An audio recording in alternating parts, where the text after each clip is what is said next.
Hi, I'm here today to talk about qualified one-way cost shifting coming to Scotland.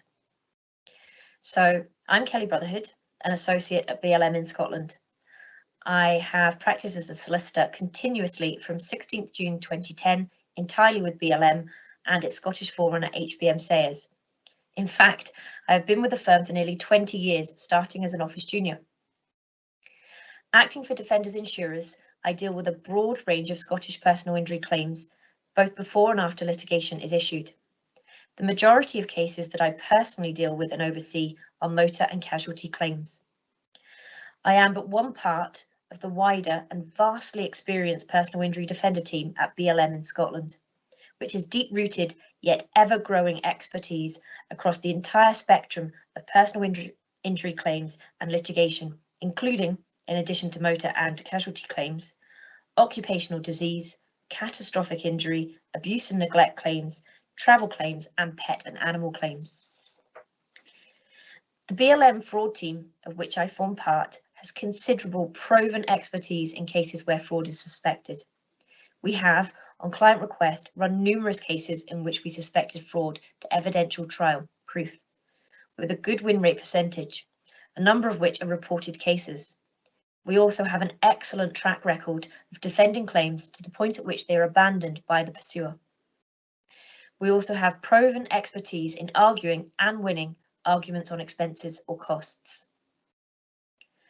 Qualified one-way cost shifting, QOCS, is to apply to all Scottish personal injury claims, including disease claims and fatality claims, litigated from 30th June 2021. There will be material differences in the form of QOCS being introduced in Scotland in comparison with England and Wales. Unlike in England and Wales, Scotland has no statutory provision on fundamental dishonesty, so those words will not be used for Scottish QOCS. Also, unlike our southern neighbours, mesothelioma claims are not excluded from QOCS in Scotland. Another cross-border difference is that when QOCS was implemented in England and Wales in April 2013, fixed fees were introduced, but there are no such government proposals for Scotland. There are also no current government proposals in Scotland to reform whiplash claims. The 31st May 2021 date for implementation of reform in this area applies in England and Wales only. The introduction of QOCS to England and Wales also saw the removal of the recoverability for conditional fee agreement success fees and after the event insurance premiums. These have never been recoverable in Scotland. Under Scottish QOCS, a successful defender in a personal injury claim will not generally be able to recover costs from an unsuccessful pursuer, hence one way, but they may do so by exception, hence the shift is qualified, if that pursuer or their agent has acted or behaved inappropriately, as defined by Section 8 of the Civil Litigation, Expenses and Group Proceedings, Scotland Act 2018, and in rules of court made under that Act.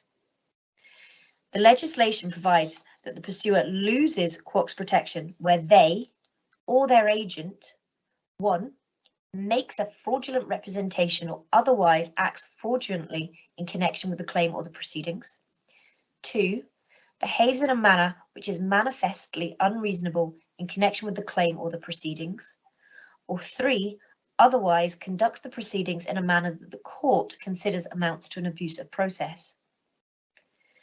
A transitional order provides that conduct or behaviour in the claim, i.e. not the proceedings, may only count to establish a qualification to the shift where the conduct or behaviour happens after 30th June 2021.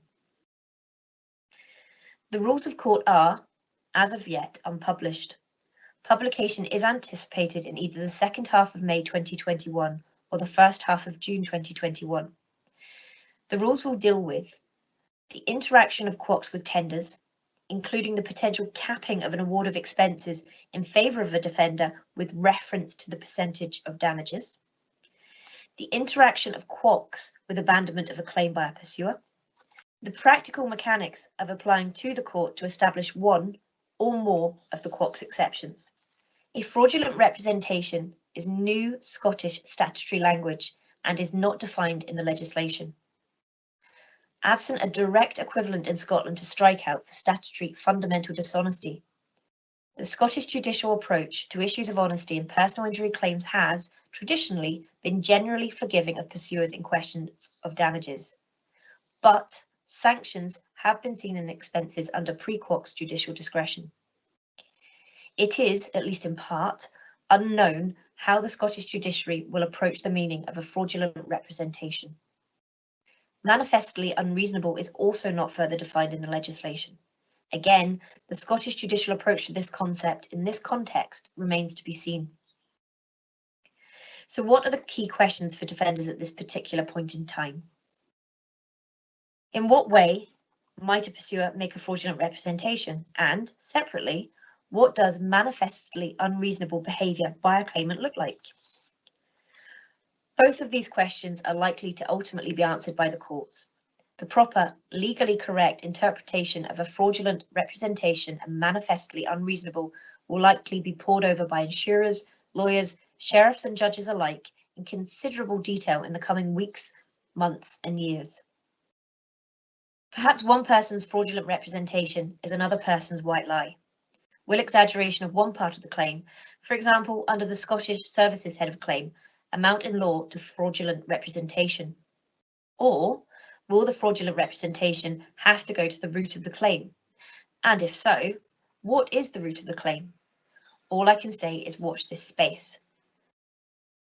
What amounts to an abusive process under Scots law?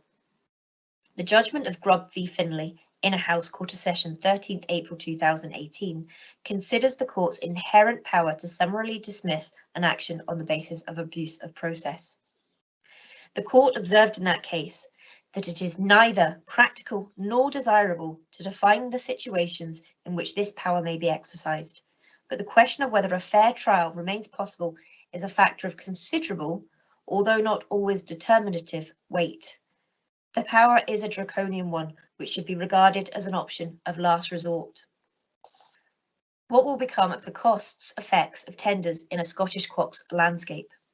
And will the new landscape retain, unaltered, the default Scottish rule that a pursuer who abandons their personal injury claim be required to meet the defender's expenses in the action to the point of abandonment? Answers to these questions should be easier to give when the court rules for Scottish QOCS are published later this month or in early June.